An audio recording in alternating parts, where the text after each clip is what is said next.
Hi, everyone. You're listening to Radio Cherry Bombe, and I'm your host, Kerry Diamond, coming to you from Newsstand Studios at Rockefeller Center in the heart of New York City. I'm the founder and editor of Cherry Bombe magazine. I have to ask, how is everybody doing? Are you hanging in there? We will either have a lot to celebrate or a lot to talk about after tomorrow. If you are feeling a little on edge, today's episode is exactly what you need. All right, let's talk about today. The team at Hello Sunshine, Reese Witherspoon's media company dedicated to changing the narrative for women, asked me if I would interview Chef Asma Khan at their Shine Away conference in Los Angeles, held in early October. I said yes, of course, and I am so glad I did. Asma, it turns out, is a force of nature. She is the chef and owner of Darjeeling Express, the London restaurant with an all-female kitchen. Asma didn't set out to be a chef. In fact, she didn't even know how to cook when she got married. She told me she couldn't even boil an egg.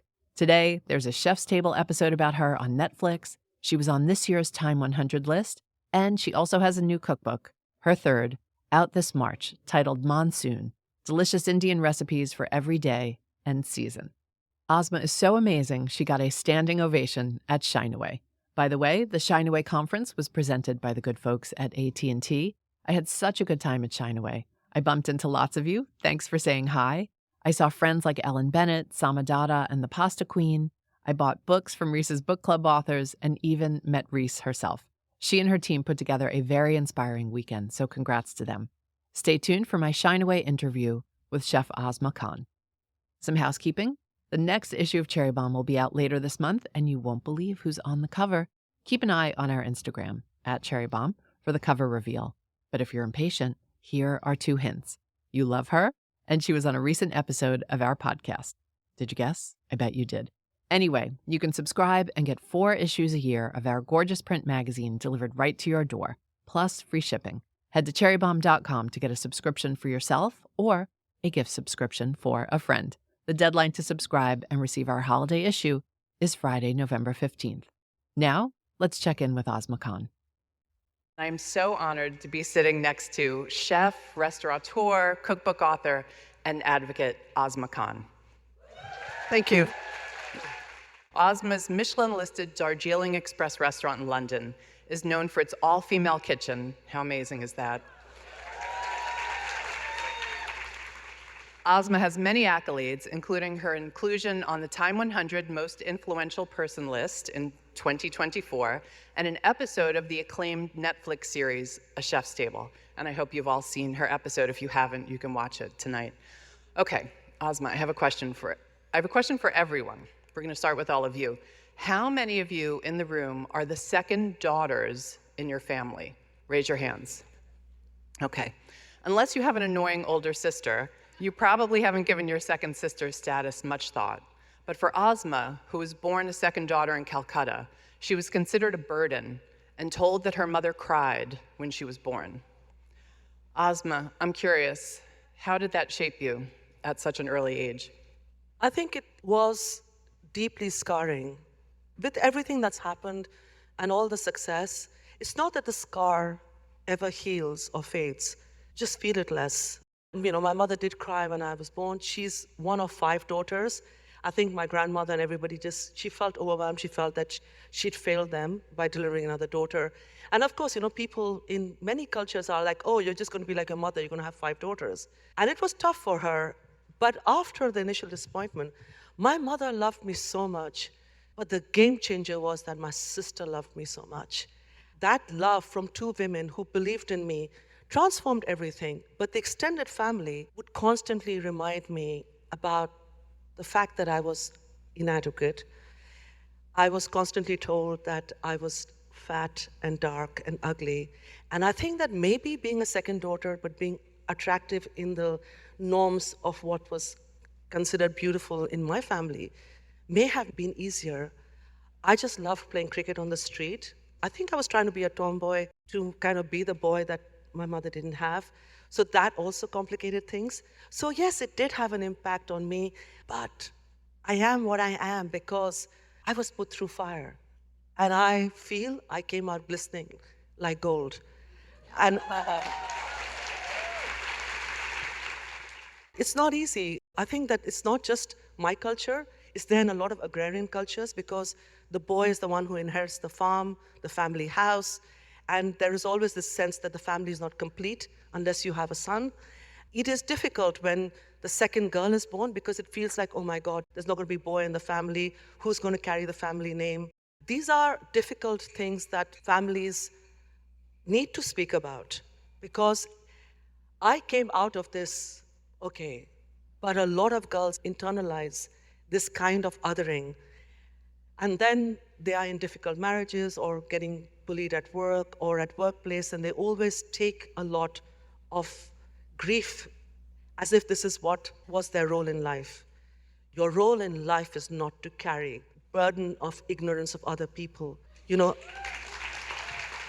you're not born to crawl through life, but the thing is that society does this to women, whether it's because of the way you look or where you came in the pecking order in a family. You're made to feel inadequate. And the sad thing is that so many women's dreams are crushed by what starts off in your own family. That's what they're doing to young girls. And this labeling of girls, oh, you're the smart one, you're the sporty one, you're the beautiful one. You feel that this is my lane and I have to stay on this lane because I'm the smart one, I'm the pretty one. It's damaging not just for the ones who are considered to be not attractive physically. It's also damaging for the pretty one because she always has to role play being pretty her whole life, as if she's not smart or she's not able to make decisions. We're going to fast forward a bit. You had an arranged marriage, and you and your husband, an academic, moved to Cambridge. You study law and become the first woman in your family to have a PhD.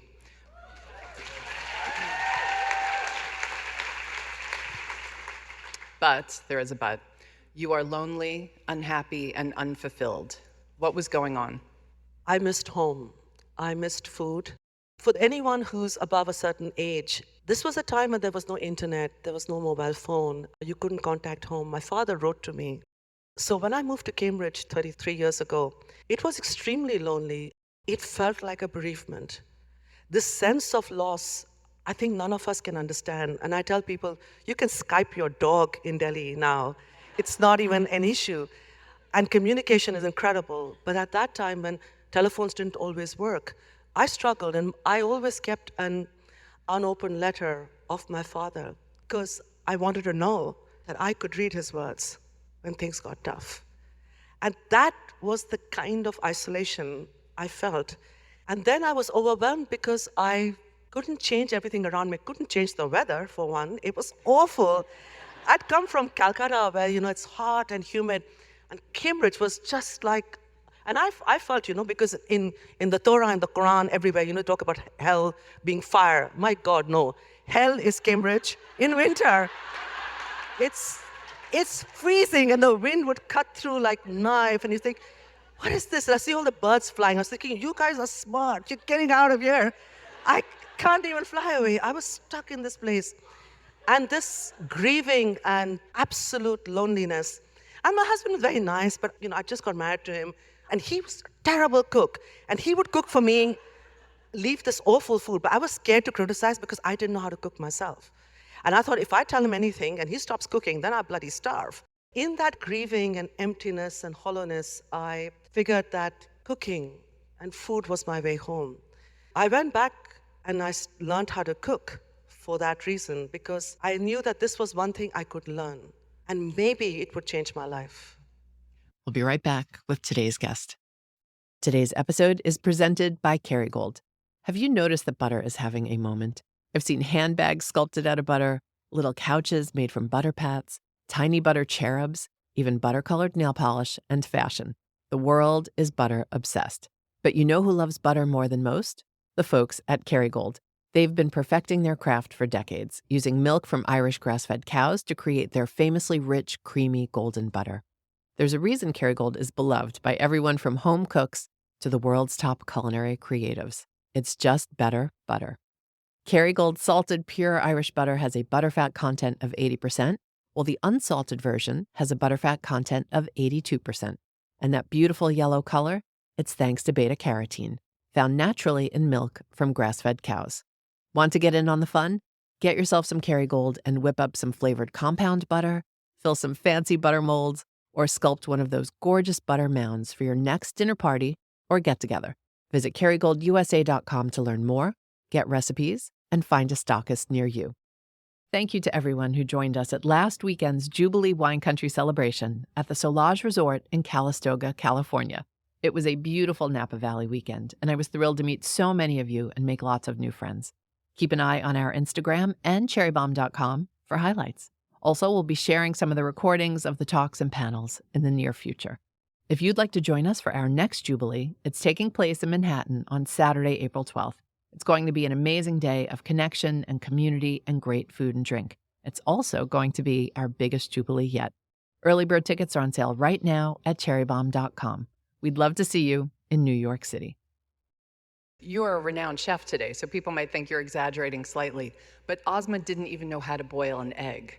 That's the situation. So you go home to Calcutta for the summer. Tell us what happens. I went back and I tried to communicate. For all of you who have Asian heritage, you understand that Asian mothers listen to you half, and the other half is what they think you said. So I went back and I told them, I'm lonely and I'm struggling. I need to learn how to cook. She wasn't switched on. The moment I said, I will not go back, that worked, because she was like, the shame that she's going to walk away from the marriage. And she said, no one's going to believe that you came back because you're hungry. I said, I will not go back because I'm hungry and I'm really missing home.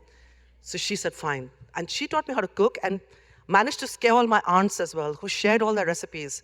They don't share within each other because every aunt wants to keep the recipe. I told them, I'm going to bring so much shame to the family because I'm going to come back and I'll tell everybody it's because I was hungry. No one's going to believe that, and no one's going to get married to your daughters. Because, South Asian culture is traditional. There would be so much gossip. I didn't care. I just got all the recipes of everybody. I learned how to cook. I actually was impressed by myself because I learned to cook super fast. And for everyone over here who thinks they don't know how to cook, you do. If you love food and you spend a little bit of time with your mom or your grandmom's kitchen, it's just learning through the sound of the mustard seed popping, the curry leaves frying, when the onions are caramelized and getting brown, that beautiful aroma, the sizzle of the spice. I just had memories of all of that and conversations of my mother saying, this is now right, or whatever it is. So once I watched, because, mothers are really bad at giving recipes. It's so random, I just thought, I'm not going to ask her, I'm just going to watch. Because at least what I'm watching, I can see all the bits that she doesn't tell me. I learned to cook. And when I went back, my husband was, this is a new bride I came back and I started cooking. But what was so beautiful, I realized when I went back, in the aromas of the spices and the food I was cooking, I felt the presence of my mother next to me. I felt finally fulfilled. The hollowness I had of being away from family and being uprooted, you can see, it's 33 years, I still get emotional. Because I'm not afraid to speak about loneliness, and because people look at you and they think, you're famous and you're okay. But behind that, there have been so many hurdles on which so many of us fall and get bruised. And the fact that I couldn't cook became something so important for me. And once I learned to cook, it was just a different world.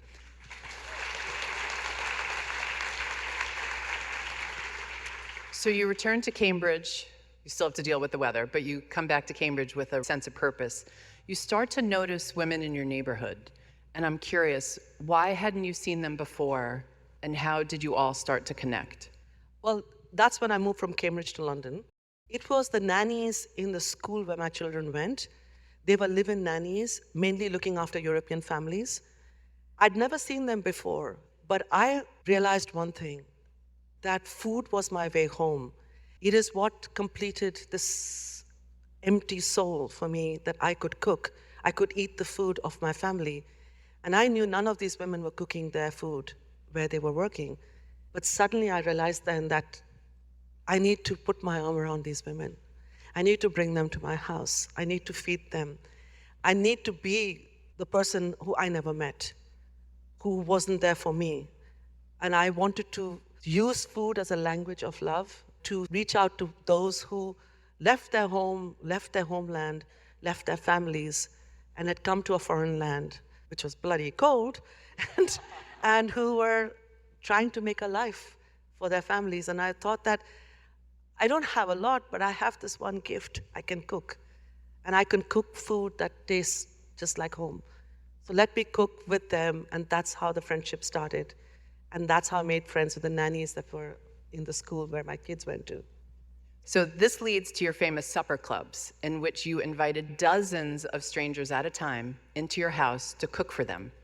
Were you doing this for your guests, or were you doing this for yourself? Wow, no one's asked me that question before. I was doing it for myself. I was doing it for myself because it's the scars of feeling unwanted. I think I wanted to be useful. I think I wanted to be of service. No one's asked me this before, but yes, it was for myself.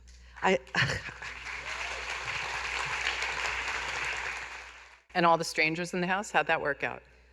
The strangers worked out very well because the person who would have been very upset with strangers in the house was my husband. And I lied. He didn't know about them because I did it behind his back. So it was fine because, what he doesn't know, he doesn't know. He's an academic, so, I know he uses social media a bit now. More likely I would have been caught now. But at that time, he was like so clueless and, he's an academic, he does his own thing.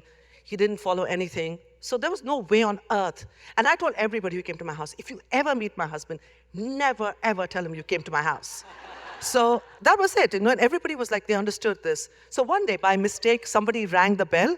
Everyone panicked saying, your husband's back. I said, no, he's in South Africa. And I went because, so they all knew. This is like something really we all need to keep a secret. I love people. So they helped me cheat on my husband. And they feasted in the house. It was great.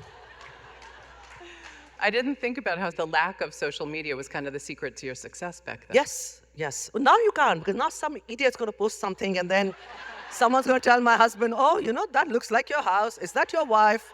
I don't know. So the supper clubs lead to some pop-up restaurants in London and finally your own restaurant, Darjeeling Express, with its famous all-women kitchen.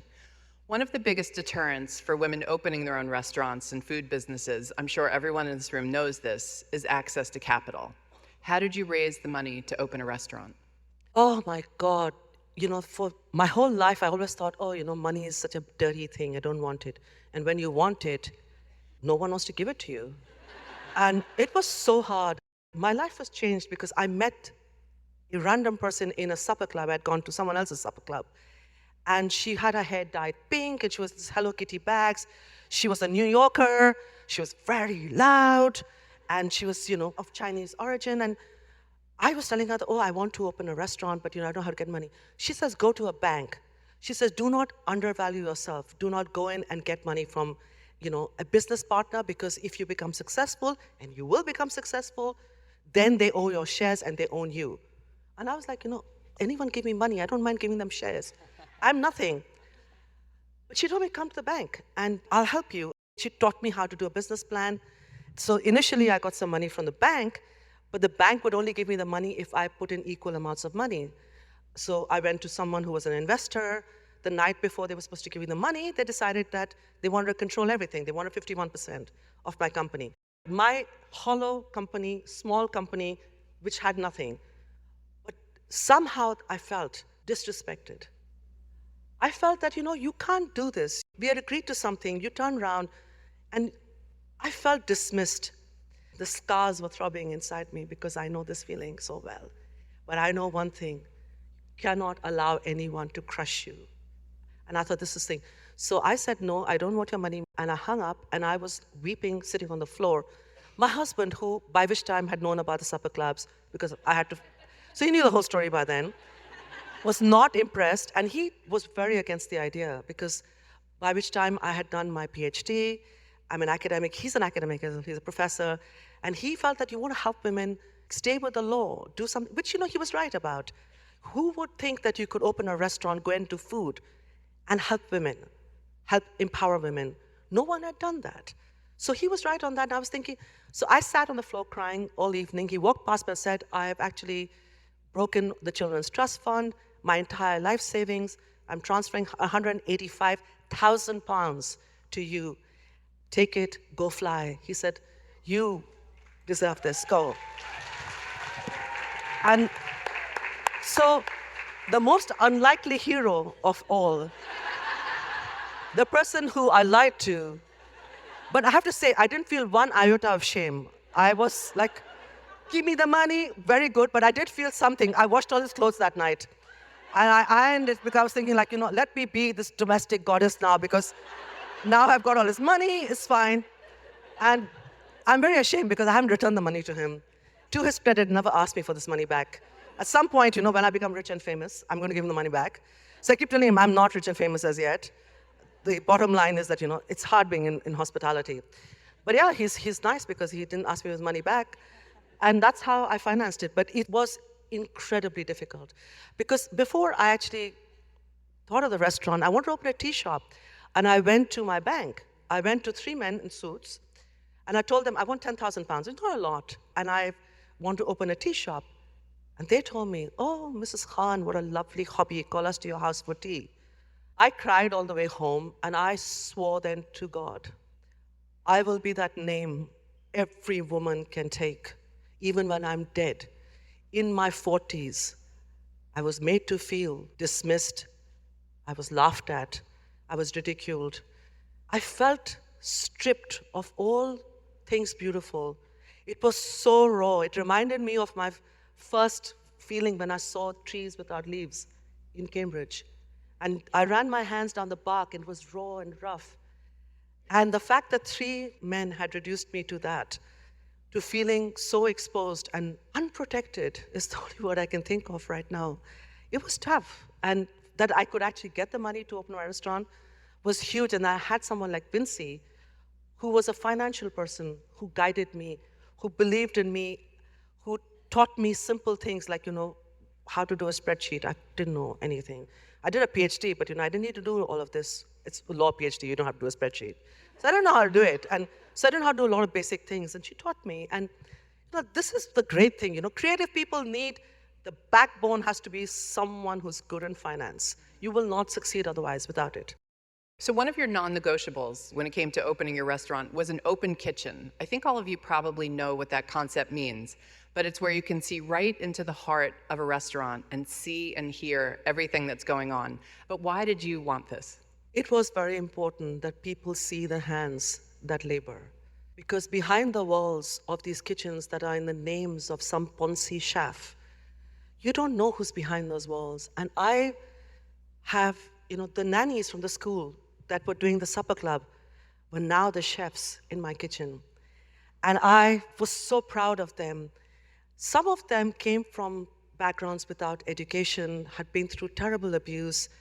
This was their honor. They were wearing this chef's coat. And I wanted them to see the people who were eating, but I wanted them to see these women. Because everybody in South Asia wants our roti if it's free. Every home from Afghanistan to Sri Lanka, it is a woman cooking. But where there is money, it's always men. This is because we've always made it look effortless. They think it's valueless. I am the only, at this level, the only all-female Indian kitchen in the world.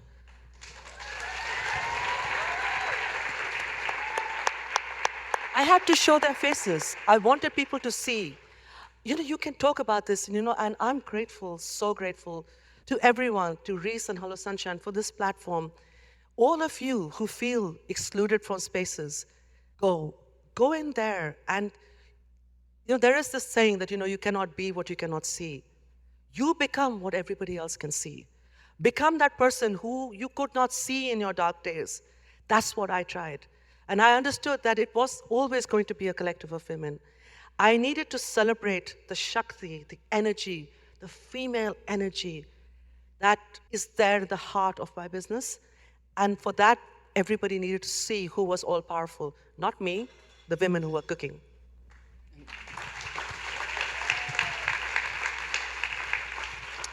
And Asma, you've had almost no turnover, correct? Yes, yes. I mean, the kitchen is still the same. I call them the original Spice Girls. The ones who started with me. We've had to expand a bit because, we've become bigger. But so they're all there, they're all the same, and they are very authoritative. They are incredible. And They have the most beautiful voices because they sing, and when things get tough, I realized they all sing the same song because there's the same time when you take your breath in for the high notes, then everybody's breathing the same way. And you see 10 checks and you can see it's getting 20 minutes and 25 minutes, and you know that, oh my God, these women are unafraid. They will smile, they will wave at the customers. Because everyone, the instinct is, oh my God, let's hide our faces because they're going to say, where's our food? They were not that. They would sing and they would start clapping, and this rhythm from the work surface. Everyone was on fire. And I love that. And this is so powerful. The guests can see them smiling and singing, and they know that you've got to be patient. Too many people, I mean, we become consumers of food.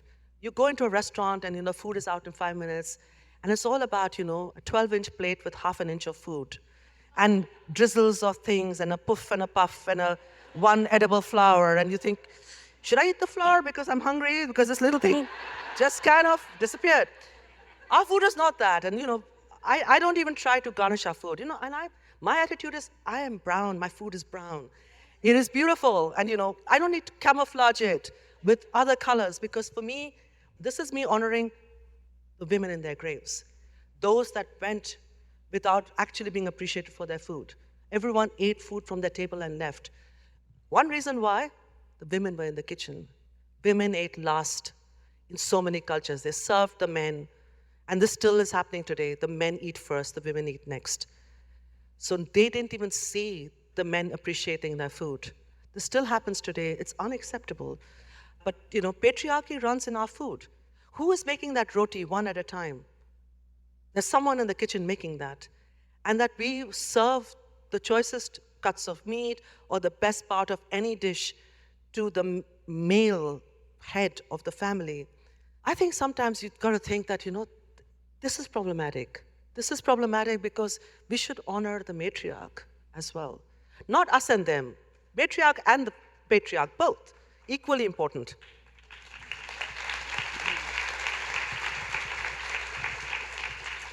Asma, I'm going to put you on the spot for a second. You did sing on the Netflix episode. Would you sing a line or two for us? Oh, no, I'm not going to sing.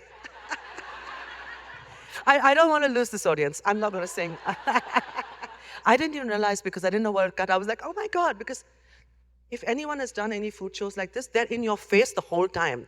You cannot ignore them. And at some point, one of my kind of tiny little women rushed me, almost pushed one of these guys, 6'6", wearing the kind of body camera. She told him, I will cook you if you don't move. I was like, oh my God. Because his small kitchen, it was super small kitchen. There were 8 people inside your kitchen. So the fact that they caught me singing, I'm not surprised. It was crazy. Luckily, they didn't put the pit where my mother was shouting at me, with all the cameras on me, everything. My mother was lecturing me on about why I had put the wet towel on the bed. I was telling her, shh, they're recording. She says, let them also know how incompetent you are. And I was like, why? I was saying, they gotta film this. So I told them, do not use this scene at all. For those who've seen my episode, you'll see my sister and me arguing over makeup because she's trying to dress me up. My sister always tries to dress me up. I didn't even know they were filming. I wouldn't have argued so much. I would have been this kind of more docile, sweet girl. See, the problem is when someone's on your head for like 24 hours, you can't fake it. So yeah, what you see in Netflix is what I am, and no, I will not sing, sorry. I tried. Okay. We can't have Asma Khan here and not talk about food a little bit. I would love to know, what dish are you known for? It's the biryani. It's a wonderful dish from Central Asia all the way through the Middle East and beyond. There's always been a rice and meat dish which you cook to serve the clan. I love the biryani, not for the fact that it is hard to make. It is bloody hard to make. But the fact that it's a great leveler. Everybody eats from that same one pot. Everyone is served together. It's the great equalizer. And I know that everybody looks at biryani and thinks, oh, this is a complicated dish. It's a regal dish. It's a royal dish. For me, this is a dish about equality. It's a difficult dish to make. As you cut through the rice and the aromas of the saffron that comes through, there is that moment where the fragrance of the spices fills a room And you feel that you've actually embraced everybody, first with the aroma. You've got to eat with every sense. So then that aroma comes through, and then visually you see this thing, then you taste it. That's why I love biryani, because it feeds every part of your soul. And it's a dish that you just have to work instinctively, because you can't check it. Once you put it all in and you seal it and you put it on slow cook, the next time you see it, you open it. And that can be very intimidating. But that's when the faith kicks in. You've got to believe, you've got to understand. Spirituality and food are important. They are linked. They've always been linked traditionally in every religion as well, where I point this out to people that we no longer say grace. We take out our photograph and take a picture of the food. We have moved so far away from giving thanks that we are trying to get the best light and the no shadow on the food so you can post it on Instagram and impress your friends. When did food become this thing of impressing people, where you do not give thanks, first of all, for the ingredients, for the farmers, for the people, and then those who will serve you, who will wash your plates? I don't know what's happened to hospitality. We've moved too far away. So what I would love to know from you is, when we all go visit, what should we order? You should order the toasty, which is a bizarre thing to say. The biryani, there's beautiful food there. But the toasty is something that you will not find in any restaurant, but you will find in every home. It is given to the girls when they come back late from school, because no one wants to give them food. But the boys came back from cricket and football and whatever, and they've always served full lunch at 3 o'clock. The toasty is the dried pieces of chicken or paneer or whatever there is, put in 2 slices of bread with butter, and then it was just roasted on the fire and given to you. And I think that, for me, I have made this a badge of honor. I loved it, and when I told people, they were like, oh, no, this is just our food. No, it's not our food. We need to tell the stories. The problem is that too many chefs just present the food to impress. I want to tell you the story of my people, of my women, in a way that you understand that food is my DNA. It's my identity. As an immigrant in England, I've used food as a way of connecting to the people, but also connecting to the land. All the ingredients in my restaurant, fresh ingredients, is from England. I'm not cooking fusion food. I'm cooking aloo gobi matar, and it all comes from the farms. I make beetroot croquettes, which is called beetroot chop in Bengal, from the Fens, which is near Cambridge. The beetroots come. And I think it's so important to be respectful to where your restaurant is based. So for me, food has always been about honor. It's been about the privilege. And we all know there's hunger in the world, and there are enough people without food. And in England, there are children who are going to bed without eating dinner. So when you are in the business of a restaurant, too many people are trying to be impressive and all the kind of wrong things that come from the food. And that is seen as acceptable. The fact that in primetime television, you can have a male chef being misogynist, screaming at women, and people are watching this as primetime television viewing. It breaks my heart. The kitchen is not a toxic place. Restaurant kitchens are like places that look like Mortal Kombat, video game. All these kind of toxic, crazy men are shouting and screaming at women and at men who they think are weaker than them. They always pick on the weak. So my restaurant is a place of joy. So when you come, you will get beautiful food, cooked with patience and love. And you'll see in the glint of the eyes of the women who are watching you eat, the kind of pride that you will remember your mother and grandmother watching you eat. That's what my kitchen is. It's a beautiful place.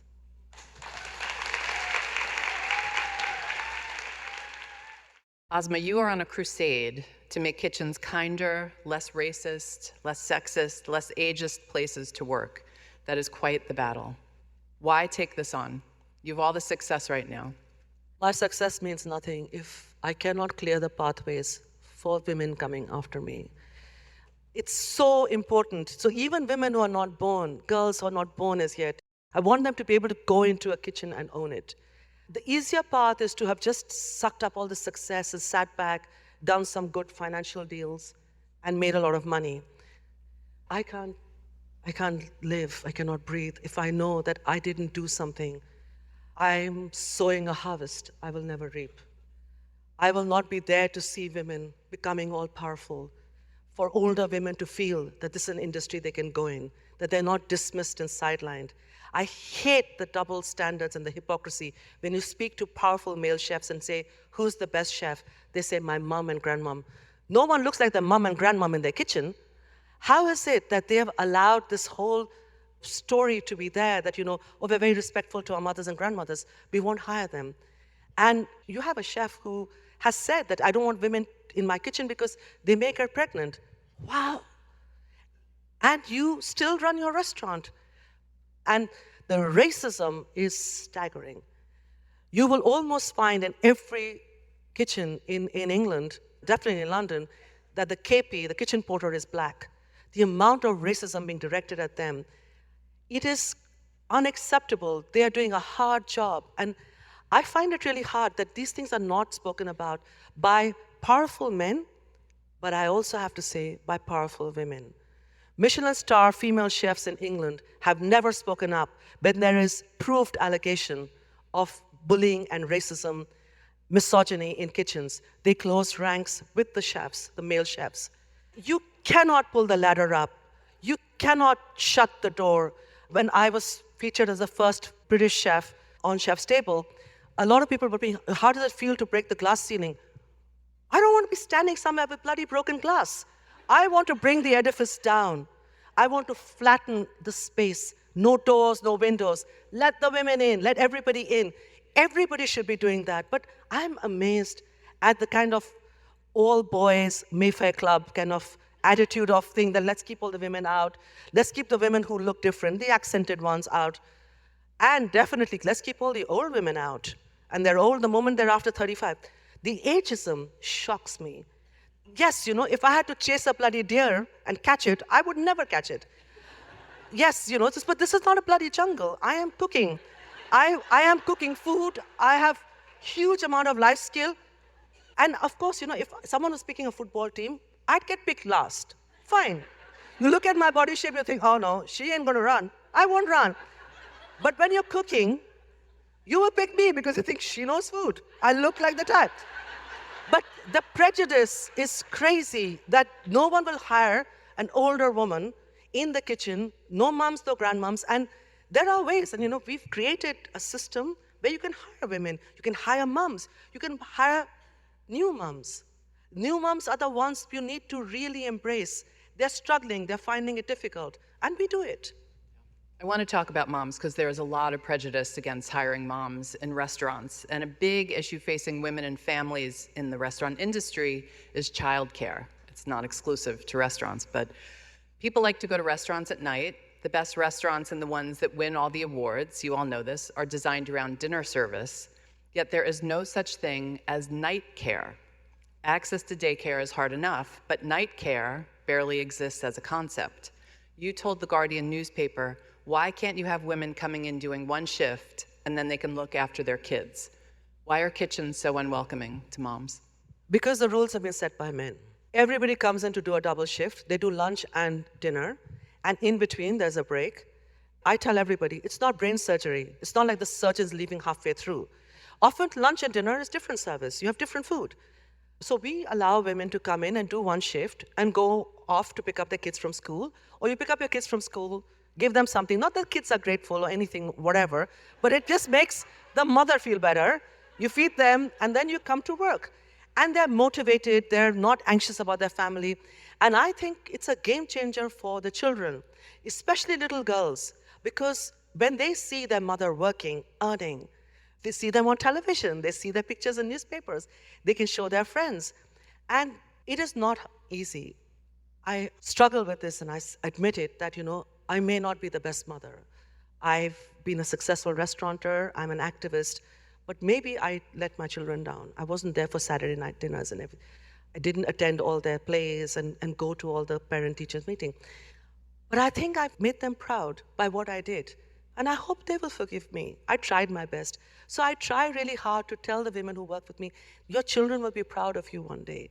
You need to be the role model. You need your little girl to feel, and when you say, my mom is a chef, with pride. You need to give them that something, because it's so hard when women just stop working because they stay at home. It's a brain drain. We lose these gorgeous, multitasking, fabulous women with huge hearts and great ambition. Behind closed doors, they stay forever. And if I can't do anything about that, then I have also failed. This is my responsibility. It's a responsibility not just of women, of men and women. I think this thing of us and them is really divisive. My backbone has been empathetic men. I have one sitting here, my ex-personal assistant. He's come all the way just to see me for one day in LA. You need to be with men. Your tribe doesn't have to look like you. Your tribe has to believe in you. You find your tribe. And your tribe is really what will make you powerful. And this is what my kitchen is.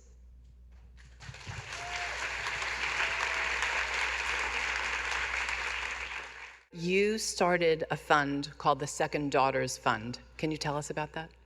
Yes, I felt it was necessary to celebrate the birth of second girls. You can't go into families and lecture them about how wrong it is to discriminate against girls. So all we do is that we actually support families. We send money back to have a little celebration when a girl is born, because the difference between a celebration for the birth of a boy and that of a girl is stark. The house is in darkness. It's as if in many places, it's as if a death took place in that house, not a birth. The sense of disappointment, the tears often when a girl is born, it's not okay, because I know what it feels like.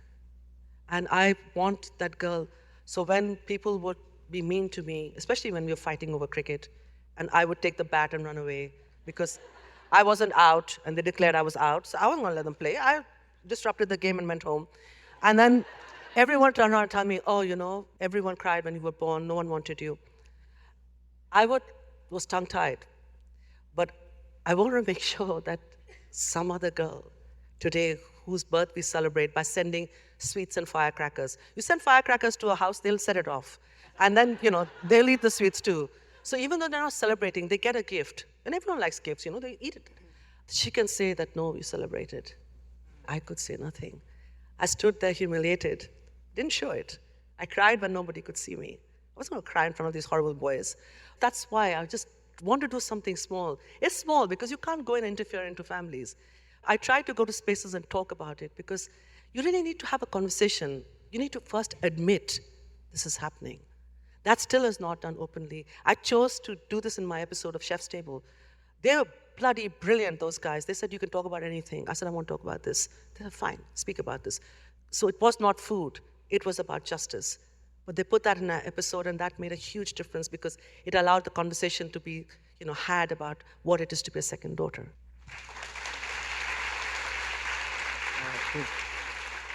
We have an audience full of women and men who are no doubt restaurant goers and enthusiastic foodies. What should they think about when it comes to where they spend their food dollars? Do not go to any place where there has been allegations, proved allegations of abuse, bullying, racism.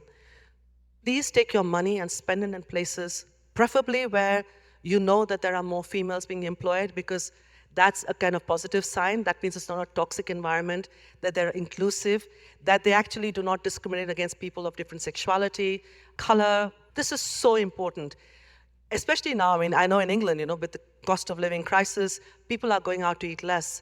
Every night I go to every table and say, I am so grateful you chose to come to us to spend your money and your time. It really is a very big thing. Please support restaurants that are trying to be ethical. It's tough because a lot of it is behind closed doors. You don't have those Michelin stars to hang on your doors, and you don't have this fancy food with all this kind of smoke coming out of it. And all these influencers who come and eat free food and then put up posts. They don't do all of that in these places.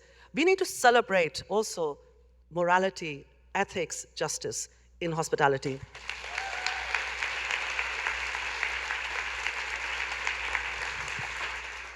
You told the Netflix producers that you had this awesome reputation of being the wild child. Are you still a wild child? Yes.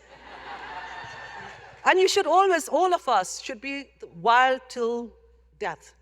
Because life is there to experience, raise your voice, do things for others, shake the world gently around you.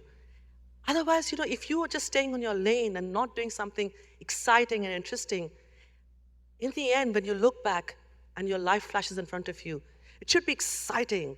It might have its disasters as well, but it doesn't matter. It should be a life worth living, and I think that's so important. As we like to say at Cherry Bombe, Asma, you're the bomb. So thank you. That's it for today's show. I would love for you to subscribe to Radio Cherry Bombe on Apple Podcasts or Spotify and leave a rating and a review. Anyone you want to hear on an upcoming episode? Let me know. Our theme song is by the band Tra La La. Joseph Hazen is the studio engineer for Newsstand Studios. Thank you to City Vox Studio in Manhattan. Our producers are Catherine Baker and Jenna Sadu, and our editorial coordinator is Sophie Kais. Thanks for listening, everybody. You're the bomb.